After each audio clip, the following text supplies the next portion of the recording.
ನಮ್ಮ ಉತ್ತರ ಕರ್ನಾಟಕದ ಕರಿ ಬೆಲ್ಲ ಮತ್ತು ಜವಾರಿ ಗೋಧಿ ಹಿಟ್ಟು ಬಳಸಿ ಒಂದು ಹನಿ ಎಣ್ಣೆ ಉಪಯೋಗಿಸ್ಲಾರ್ದ ಶೇಂಗಾ ಹೋಳಿಗೆ ಮಾಡಕತ್ತೇನ್ರಿ.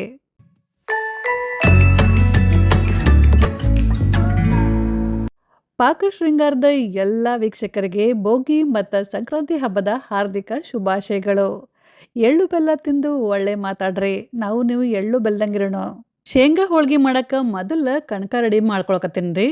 ಹಿಟ್ಟು ಕಲಸೋ ಬುಟ್ಟಾಗ 2 ಕಪ್ಪಷ್ಟು ಗೋಧಿ ಹಿಟ್ಟು, ಅರ್ಧ ಕಪ್ಪಷ್ಟು ಚಿರೋಟಿ ರವೆ ಮತ್ತು 1/4 ಟೀ ಸ್ಪೂನಷ್ಟು ಉಪ್ಪು ಹಾಕಿ ಮಿಕ್ಸ್ ಮಾಡಕತ್ತೇನೆ. ಬರೀ ಗೋಧಿ ಹಿಟ್ಲೆ ಹೋಳ್ಗೆ ಮಾಡಿದ್ರೆ ಹೋಳ್ಗೆ ಜಲ್ದಿ ಮೆತ್ತಗಾಗ್ತಾವ್ರಿ. ಅದಕ್ಕೆ ಸ್ವಲ್ಪ ಚಿರೋಟಿ ರವೆ ಇಲ್ಲ ಅಂತಂದ್ರೆ ಅರ್ಧ ಗೋಧಿ ಹಿಟ್ಟು, ಅರ್ಧ ಮೈದಾ ಹಿಟ್ಟು ಬಳಸ್ಬೋದು. ಆಮೇಲೆ ನೀವೇನ್ರಿ ಫಸ್ಟ್ ಟೈಮ್ ಹೋಳ್ಗೆ ಮಾಡಕತ್ತಿದ್ರಪ್ಪ ಅಂತಂದ್ರೆ ಮೈದಾ ಹಿಟ್ಟನ್ನ ಸ್ವಲ್ಪ ಜಾಸ್ತಿ ಹಾಕಿ ಹೋಳ್ಗೆ ಮಾಡ್ರಿ. ಅಂದ್ರೆ ನಿಮ್ಗೆ ಹೋಳ್ಗೆ ಹರಿತಾವಂತೇಳಿ ಹೆದರಿಕಿರಂಗಿಲ್ಲ. ಸ್ವಲ್ಪ ನೀರು ಹಾಕೋಂತ ಚಪಾತಿ ಹಿಟ್ಟಿನ ಹದಕ್ಕಿಂತ ಸ್ವಲ್ಪ ಗಟ್ಟಿ ಹಿಟ್ಟು ನಾದಬೇಕು. ಇದ್ರ ಮ್ಯಾಲೆ ಮುಚ್ಚಿ ಒಂದು ಅರ್ಧ ತಾಸು ಇದನ್ನ ಹಿಂಗೆ ಬಿಡಬೇಕು. ಹಿಟ್ಟು ಮತ್ತು ರವೆ ಎರಡು ಚಲೋ ತಂಗಿ ನೆನಿಬೇಕು. ಅಂದ್ರೆ ಹೋಳ್ಗೆ ಭಾಳ ಚಲೋ ಆಗ್ತಾವೆ. ನೆಕ್ಸ್ಟ್ ಈಗ ಶೇಂಗಾ ಹೋಳ್ಗೆಗೆ ಹೂರಣ ಮಾಡ್ಕೋಬೇಕು. ಒಂದು 2 ಕಪ್ಪಷ್ಟು ಶೇಂಗಾ ತೊಗೊಂಡಿನ್ರಿ. ಶೇಂಗಾನ ಚಲೋ ತಂಗಿ ಹುರಿದು ಸಿಪ್ಪಿ ತೆಗೆದು ತೊಗೊಂಡೇನಿ. ಒಂದು ಅರ್ಧ ಕಪ್ಪಷ್ಟು ಎಳ್ಳು ತೊಗೊಂಡೇನಿ. ಎಳ್ಳನ್ನು ಚಲೋ ತಂಗಿ ಹುರಿದಿನ್ರಿ. ಈಗ ಈ ಎಳ್ಳು ಮತ್ತು ಶೇಂಗಾನ ಮಿಕ್ಸಿ ಮಾಡ್ಕೋಬೇಕು. ನೈಸ್ ಪುಡಿ ಮಾಡಬಾರ್ದು. ಸ್ವಲ್ಪ ಮಿಕ್ಸಿನ ಒಂದು 10-15 ಸೆಕೆಂಡ್ ರನ್ ಮಾಡಿರಿ. ಹಿಂಗೆ ಇವು ಅವಳು ಚೌಳು ಅಂದ್ರೆ ತರಿ ಆದ್ರೆ ಸಾಕು. 2 ಬ್ಯಾಚ್ನಾಗ ನಾನು ಶೇಂಗಾ ಮತ್ತು ಎಳ್ಳನ್ನ ಪುಡಿ ಮಾಡ್ಕೊಂಡ್ಯಾರಿ. ಇಷ್ಟಾದ್ರೆ ಸಾಕು. ಎಳ್ಳು ಮತ್ತು ಶೇಂಗಾ ಎರಡೂ ಸೇರಿ 2.5 ಕಪ್ಪಷ್ಟು ಇದು ಪುಡಿ ಐತಿ. ಈಗ ಇದಕ್ಕೆ ಬೆಲ್ಲ ಹಾಕಬೇಕು. ಬೆಲ್ಲನ ತುರಿದು ಅಳತೆ ಮಾಡಿ ತಗೋರಿ. ನಾನು 1.5 ಕಪ್ಪಷ್ಟು ಬೆಲ್ಲ ಹಾಕಕತ್ತೀನಿ ರೀ. 2 ಕಪ್ಪಷ್ಟು ಬೆಲ್ಲ ಹಾಕ್ಕೊಂಡ್ರು ನಡಿತೈತಿ. ಕೆಲವೊಬ್ಬರು ಸಮ ಅಂದ್ರೆ 2 ಕಪ್ ಶೇಂಗಾ ತೊಗೊಂಡಿದ್ರೆ 2 ಕಪ್ಪಷ್ಟು ಬೆಲ್ಲ ಹಾಕೋತಾರ. ನೀವು ನಿಮ್ಮ ಟೇಸ್ಟಿಗೆ ತಕ್ಕಂಗೆ ನೋಡಿಕೊಂಡು ಬೆಲ್ಲನ ಹೆಚ್ಚು ಕಡಿಮೆ ಹಾಕೋಬೋದು. ಇಷ್ಟು ಅಳತೆ ಒಳಗೆ 25-30 ಹೋಳ್ಗೆ ಆರಾಮ ಆಗ್ತಾವೆ. ಆದ್ರೆ ನಾ ಇವತ್ತು ಒಂದು 10-15 ಅಷ್ಟೇ ನಿಮ್ಗೆ ಮಾಡಿ ತೋರಿಸ್ತೀನಿ. ಉಳ್ಕಿದ ಪುಡಿನ ಎತ್ತಿಡ್ತೀನಿ, ಆಮೇಲೆ ಮಾಡ್ತೀನಿ. ಹಬ್ಬ ಆದ್ಮೇಲೆ ನಾನು ಬೆಂಗ್ಳೂರು ಕೊಂತೀನಿ ರೀ ಮಗಳ ಕಡೆ, ಅವಾಗ ಮಾಡ್ಕೊಂಡು ಹೋಗ್ತೀನಿ. ನನ್ನ ಮಗಳಿಗೆ ಶೇಂಗಾ ಹೋಳ್ಗೆ ಅಂದ್ರೆ ಭಾಳ ಜೀವ್ರಿ. ಇದು ಆರ್ಗ್ಯಾನಿಕ್ ಬೆಲ್ಲ.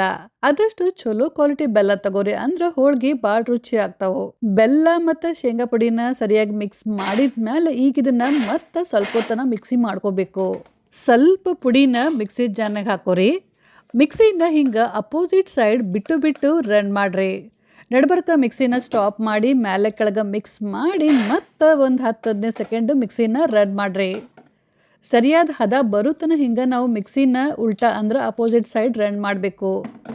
ಲಕ್ಷ ಇರಲಿ, ಭಾಳೊತ್ತು ಮಿಕ್ಸಿ ಮಾಡಬಾರ್ದು. ಶೇಂಗಾ ಪೇಸ್ಟ್ ಆಗುತ್ತೆ. ಪೇಸ್ಟ್ ಆಗ್ಲಾರ್ದಂಗೆ ನೋಡ್ಕೋರಿ. ಇಲ್ಲ ಅಂತಂದ್ರೆ ಹೋಳ್ಗೆ ರುಚಿ ಆಗೋದಿಲ್ಲ.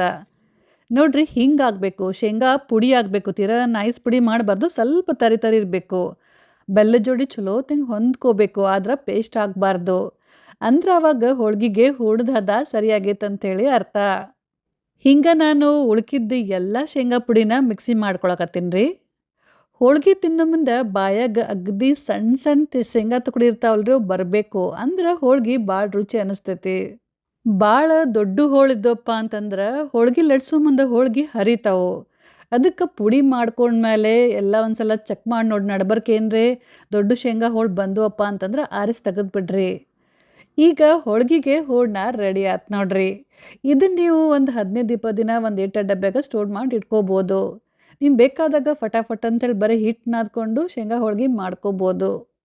ಆದ್ರೆ ಲಕ್ಷ ಇರಲಿ, ನೀವು ಯಾವಾಗ ಮಾಡಿದ್ರೂ ಸ್ನಾನ ಮಾಡಿಕೊಂಡು ಮಡಿಲೇ ಭಕ್ತಿಯಿಂದ ಮಾಡಿರಿ. ಆಮೇಲೆ ಪುಡಿ ಮಾಡಿದ್ಮೇಲೆ ಇದನ್ನು ದೂರ ಎತ್ತಿಡ್ಬೇಕು. ಯಾರೂ ಮುಟ್ಟಬಾರ್ದು. ಅಂದ್ರೆ ನಾವು ಇದನ್ನು ಹಬ್ಬದ ದಿನ ನೈವೇದ್ಯ ಮಾಡ್ಬೋದು. ಈ ಕಡೆ ಕಲಸಿದ ಹಿಟ್ಟನ್ನು ಚಲೋ ತಂಗೆ ನೆಂದೈತಿ. ಇದನ್ನು ಸರಿಯಾಗಿ ಮತ್ತೆ ಒತ್ತಿ ನಾದ್ಕೊಳಕತ್ತೀನಿ. ಸ್ವಲ್ಪ ಇದ್ರಾಗ ಹಿಟ್ಟು ತೊಗೊಂಡು ಉಳ್ಕಿದ ಹಿಟ್ಟನ್ನ ಮುಚ್ಚಿಟ್ಟು ಇದ್ರಾಗ ಸಣ್ಣ ಉಳ್ಳಿ ಮಾಡ್ಕೊಳಕತ್ತೀನಿ. ನಿಂಬೆ ಹಣ್ಣಿನ ಗಾತ್ರದಷ್ಟು ಉಳ್ಳಿ ತೊಗೊಂಡ್ರೆ ಸಾಕು. ಶೇಂಗಾ ಹೋಳ್ಗೆ ಸ್ವಲ್ಪ ಸಣ್ಣನೇ ಇರ್ತಾವ್ರಿ. ಕಡ್ಲೆಬೇಳೆ ಹೋಳ್ಗೆ ಗತ್ಲೆ ದೊಡ್ಡ ಇರಂಗಿಲ್ಲ. ಮೊದಲನೇ ಮೆಥಡ್ನಾಗ ನಾನು ಈ ರೆಡಿ ಮಾಡಿದ ಪುಡಿ ಇರುತ್ತಲ್ರಿ, ಅದನ್ನು ಬಳಸಿ ಹೋಳ್ಗೆ ಮಾಡಕತ್ತೀನಿ. ರೆಡಿ ಮಾಡ್ಕೊಂಡಿದ್ದ ಉಳ್ಳಿನ ಅಕ್ಕಿ ಹಿಟ್ಟಿನಾಗ ಎದ್ದುಬಿಟ್ಟು ಒಂದು ಸಣ್ಣ ಪುರಿ ಲಟ್ಟಿಸ್ಬೇಕು. ಈ ಪೂರಿ ದಂಡಿ ಐತಲ್ರಿ, ತೆಳ್ಳಗಿರಬೇಕು. ನಡಬರ್ಕಿದ್ದು ಸ್ವಲ್ಪ ದಪ್ಪ ಇರಬೇಕು. ಆಮೇಲೆ ಈ ಪುರಿ ಒಳಗೆ ರೆಡಿ ಮಾಡಿದ್ದು ಶೇಂಗಾ ಪುಡಿ ಇತ್ತಲ್ರಿ, ಹೂರಣದ ಪುಡಿ, ಒಂದು 2-3 ಚಮಚದಷ್ಟು ಹಾಕಬೇಕು.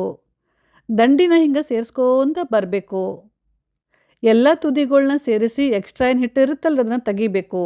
ಟೈಟಂಗೆ ಒತ್ತಿಬಿಟ್ಟು ಈ ಎಕ್ಸ್ಟ್ರಾ ಹಿಟ್ಟು ಇರುತ್ತಲ್ಲ ಅದನ್ನು ತೆಗಿಬೇಕು. ಸರಿಯಾಗಿ ಒತ್ತಿ ಕ್ಲೋಸ್ ಮಾಡಿ ಇದನ್ನು ಅಕ್ಕಿ ಹಿಟ್ಟಿನಾಗ ಎದ್ಬಿಟ್ಟು ಸಾವಕಾಶ ಲಟ್ಟಿಸ್ಬೇಕು. ಲಟ್ಸೋಕ್ಕಿಂತ ಮೊದಲು ಇದನ್ನ ಹಿಂಗೆ ಒತ್ತಿ ಚಪ್ಪುಟ್ ಮಾಡ್ಬೇಕಂದ್ರೆ ಫ್ಲ್ಯಾಟ್ ಮಾಡ್ಕೋಬೇಕು, ಆಮೇಲೆ ಲಟ್ಟಿಸ್ಬೇಕು. ಹಂಗೆ ಲಟ್ಸಕ್ಕೆ ಹೋದ್ರೆ ಅವಾಗ ಹೋಳಿಗೆ ತಲ್ದಿದ್ದು ಸೈಡಿಗೆ ಒಡಿತಾವು. ಅದಕ್ಕೆ ಇದನ್ನು ಮೊದಲು ಫ್ಲ್ಯಾಟ್ ಚಪ್ಪುಟ ಮಾಡಿಕೊಂಡು ಆಮೇಲೆ ಸಾವಕಾಶ ಲಟ್ಟಿಸ್ಬೇಕು. ಅಂದ್ರೆ ಹೂರಣ ಎಲ್ಲ ಕಡೆ ಸರಿಯಾಗಿ ಸ್ಪ್ರೆಡ್ ಆಗುತ್ತೆ. ಆಮೇಲೆ ಜಾಸ್ತಿ ದಂಡಿಗೆನ ಲಟ್ಟಿಸ್ರಿ, ನಡ್ಬರ್ಕ್ ಭಾಳ ಲಟ್ಸಕ್ಕೆ ಹೋಗ್ಬೇಡ್ರಿ. ಅಕ್ಕಿ ಹಿಟ್ಟು ಹಚ್ಚಿ ಲಟ್ಸೋದ್ರಿಂದ ಹೋಳ್ಗೆ ಹರಿಯೋದಿಲ್ಲ ಮತ್ತು ಹೋಳ್ಗೆಗೆ ಭಾಳ ಹಿಟ್ಟನ್ನು ಹತ್ತಂಗಿಲ್ಲ. ಹೋಳ್ಗೆ ತೀರಾ ತೆಳ್ಳಗೂ ಇರಬಾರ್ದು ಮತ್ತು ಭಾಳ ದಪ್ಪನೂ ಲಟ್ಟಿಸ್ಬಾರ್ದು. ನೋಡ್ರಿ ಇಷ್ಟಿರಬೇಕು, ಇಷ್ಟಾದ್ರೆ ಸಾಕು. ತೀರಾ ದಪ್ಪನೂ ಇಲ್ಲ, ಇದು ತೀರಾ ತೆಳ್ಳಗೂ ಇಲ್ಲ. ಆಮೇಲೆ ಇನ್ನೊಂದು ಇಲ್ಲೇನು ವಿಷಯ ನೀನು ಲಕ್ಷ ಇರಬೇಕಪ್ಪ ಅಂತಂದ್ರೆ, ಹೂರಣ ಸ್ವಲ್ಪ ಜಾಸ್ತಿ ಇರಬೇಕು, ಕಣಕ ಕಡಿಮೆ ಇರಬೇಕು. 2 ಹೋಳ್ಗೆ ರೆಡಿ ಮಾಡಿದೆ ರೀ. ಇವನ್ನ ಈಗ ಬೇಯಿಸ್ತೀನಿ. ಮೊದಲು ನಾನು ಈ ಕಡೆ ಹಂಚನ್ನ ಬಿಸಿ ಮಾಡಾಕಿಟ್ಟಿದ್ದೆ. ಹೋಳ್ಗೆ ಹಾಕೋಕ್ಕಿಂತ ಮೊದಲು ಹಂಚು ಚಲೋ ತಂಗೆ ಕಾದೈತಿಲ್ಲ ಅಂತೇಳಿ ಚೆಕ್ ಮಾಡಿ ಆಮೇಲೆ ಹೋಳಿಗೆ ಹಾಕಬೇಕು. ಆಮೇಲೆ ಉರಿ ಸಣ್ಣ ಇರಲಿ. 1 ನಿಮಿಷ ಇಲ್ಲ ಅಂತಂದ್ರೆ 1-2 ನಿಮಿಷ ಇದನ್ನು ಬೆಂದ ಮೇಲೆ ಸಾವಕಾಶ ಹೊಳ್ಳಿಸಿ ಹಾಕಬೇಕು. ಈ ಕಡೆನೂ ಇದನ್ನು 1-2 ನಿಮಿಷ ಇಲ್ಲ 1 ನಿಮಿಷ ಬೇಯಿಸ್ಬೇಕು. ಎಣ್ಣೆ ತುಪ್ಪ ಏನು ಹಚ್ಚಬಾರ್ದು. ಬೆಲ್ಲ ಕರಗಿ ಹೋಳ್ಗೆ ಸ್ವಲ್ಪ ಕ್ರಿಸ್ಪಿ ಆಗುತ್ತೆ. ಆಮೇಲೆ ಸ್ವಲ್ಪ ಕೆಂಪಗೂ ಆಗುತ್ತೆ. ಅಲ್ಲಿ ತನಕ ನಾವೇನು ಮಾಡಬೇಕಪ್ಪ ಅಂತಂದರೆ ಇದನ್ನು ಹೊಳ್ಳೆ ಹೊಳ್ಳಿಸಿ ಹಾಕೋಂತ ಟರ್ನ್ ಮಾಡ್ಕೋಂತ ಬೇಯಿಸ್ಬೇಕು. ಒಂದೇ ಕಡೆ ಬಾಳೋದು ಬಿಡಬಾರ್ದು. ಲಕ್ಷ ಇರಲಿ, ಉರಿನ ಒಟ್ಟ ಜೋರು ಮಾಡಕ್ಕೆ ಹೋಗ್ಬೇಡ್ರಿ. ಈ ಶೇಂಗಾ ಹೋಳ್ಗೆ ಭಾಳ ಸೂಕ್ಷ್ಮ ರೀ, ಜಲ್ದಿ ಹೊತ್ತೈತಿ. ನೋಡ್ರಿ 2 ಕಡೆ ಹಿಂಗೆ ಸ್ವಲ್ಪ ಕೆಂಪಾದ್ರೆ ಸಾಕು, ತೆಗೆದ್ಬಿಡ್ರಿ. ಈಗ ನೆಕ್ಸ್ಟ್ ಇನ್ನೊಂದು ಮೆಥಡ್ನಾಗ ಹೆಂಗೆ ಹೋಳ್ಗೆ ಮಾಡೋದಪ್ಪ ಅಂಥೇಳಿ ನೋಡೋಣ. ಸ್ವಲ್ಪ ಹೂರಣ ತಗೋರಿ, ಹೂರಣದ ಪುಡಿ ಇರುತ್ತಲ್ಲ ಅದನ್ನು ತೊಗೊಂಬಿಟ್ಟು ಇದ್ರಾಗ ಒಂದು ಸ್ವಲ್ಪ 1 ಚಮಚ ಇಲ್ಲಾಂದ್ರೆ ಒಂದು ಅರ್ಧ ಚಮಚದಷ್ಟು ಬಿಸಿನೀರು ಹಾಕಿ ಕಲಿಸ್ಬೇಕು. ಭಾಳ ನೀರು ಹಾಕಕ್ಕೆ ಹೋಗಬೇಡ್ರಿ. ಆಮೇಲೆ ತೀರಾ ಬಿಸಿನೀರು ಹಾಕೋದೇನು ಬೇಡ, ಉಗುರು ಬೆಚ್ಚಗಿದ್ರೆ ಸಾಕು. ಸ್ವಲ್ಪ ಕೈಲಿ ಹಿಂಗೆ ನೀರು ಚಿಮ್ಕಿಸ್ಬಿಟ್ಟು ಚಲೋ ತಂಗಿ ಇದನ್ನು ಒತ್ತಿ ನಾದಬೇಕು. ಲಕ್ಷ ಇರಲಿ, ನೀರು ಜಾಸ್ತಿ ಹಾಕಬೇಡ್ರಿ. ಆಮೇಲೆ ಲಕ್ಷ ಇರಲಿ, ಎಲ್ಲ ಹೂರಣದಾಗ ನಾವು ಒಮ್ಮೆ ನೀರು ಹಾಕ್ಕೊಂಡು ನಾದಕ್ಕೆ ಹೋಗ್ಬಾರ್ದು, ಕಲ್ಸಕ್ಕೆ ಹೋಗಬಾರ್ದು. ಒಂದು 5-6 ಹೋಳಿಗೆ ಆಗುವಷ್ಟು ಹೂರಣ ತಗೊಂಡು ಸ್ವಲ್ಪ ಉಗುರು ಬೆಚ್ಚ ನೀರು ಹಾಕ್ಕೊಂಡು ಚಲೋ ತಂಗಿ ಒತ್ತಿ ನಾದಿ ನಿಂಬೆಹಣ್ಣಿನ ಗಾತ್ರದಷ್ಟು ಉಂಡೆ ಮಾಡಿ ರೆಡಿ ಮಾಡಿ ಇಟ್ಕೋರಿ. ಕಣಕ ಕಡಿಮೆ ಇರಬೇಕು, ಹೂರಣ ಸ್ವಲ್ಪ ಜಾಸ್ತಿ ಇರಬೇಕು. ಇದನ್ನು ಹಂಗೆ ಮೊದಲು ಹೆಂಗೆ ಹೋಳ್ಗೆ ಮಾಡ್ಕೊಂಡಿರ್ತೀವಲ್ರಿ, ಹಂಗೆ ಒಂದು ಸಣ್ಣ ಪುರಿ ಲಟ್ಟಿಸಿ ರೆಡಿ ಮಾಡಿದ್ದು ಉಂಡೆ ಇದ್ರಾಗ ಇಟ್ಬಿಟ್ಟು ಚೆಂದಂಗೆ ಒತ್ತಿ ತುಂಬಿ ಲಟ್ಟಿಸ್ಬೇಕು. ಲಕ್ಷ ಇರಲಿ, ನಿಮ್ಗೇನು ನಡ್ಬರ್ಕ ಹೋಳ್ಗೆ ಅಂಟ್ಕೊಳಕತ್ತಿತ್ತಪ್ಪ ಅಂತಂದ್ರೆ ಅಕ್ಕಿ ಹಿಟ್ಟು ಹಚ್ಚೋದನ್ನು ನೆನಪು ಹರಕ್ಕೆ ಹೋಗ್ಬೇಡ್ರಿ. ತೀರಾ ಜಾಸ್ತಿನೂ ಹಚ್ಚಬೇಡ್ರಿ. ಈ 2 ವಿಧಾನದಾಗ ನಿಮಗೆ ಯಾವ ವಿಧಾನ ಸರಳ ಅನ್ಸುತ್ತೋ ಆ ಥರ ನೀವು ಮಾಡ್ಕೋಬೋದು. ಈ 2 ವಿಧಾನದಾಗ ನಾವು ಏನು ಲಕ್ಷ ಇಡಬೇಕಪ್ಪ ಅಂತಂದ್ರೆ, ಪುಡಿ ಹೂರಣ ಬಳಸಿ ಹೋಳ್ಗೆ ಮಾಡೋ ಮುಂದೆ ಕಣಕ ಸ್ವಲ್ಪ ಗಟ್ಟಿರಬೇಕು. ಮತ್ತು ನೀರು ಹಾಕಿ ನಾದೇನು ಹೂರಣ ಮಾಡ್ತೀವಲ್ರಿ, ಆ ಹೂರಣ ಬಳಸಿ ಹೋಳ್ಗೆ ಮಾಡೋ ಮುಂದೆ ಕಣಕ ಹೂರಣ 2 ಒಂದೇ ಥರ ಇರಬೇಕು. ಒಂದು ಗಟ್ಟಿ ಇನ್ನೊಂದು ಮೆತ್ತಗಿರಬಾರ್ದು.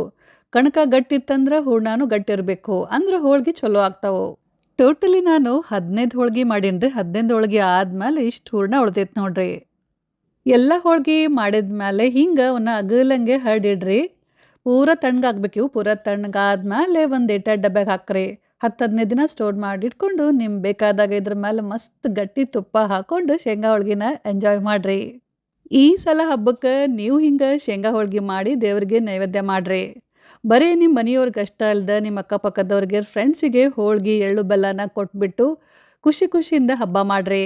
ಸೊ ಫ್ರೆಂಡ್ಸ್, ಇವತ್ತಿನ ಈ ರೆಸಿಪಿ ನಿಮ್ಗೇನ್ರೆ ಸ್ವಲ್ಪ ಯೂಸ್ಫುಲ್ ಆಗಿತ್ತಪ್ಪ ಅಂತ ಅನಿಸಿದ್ರೆ ವಿಡಿಯೋಕ್ಕೊಂದು ಲೈಕ್ ಕೊಡ್ರಿ.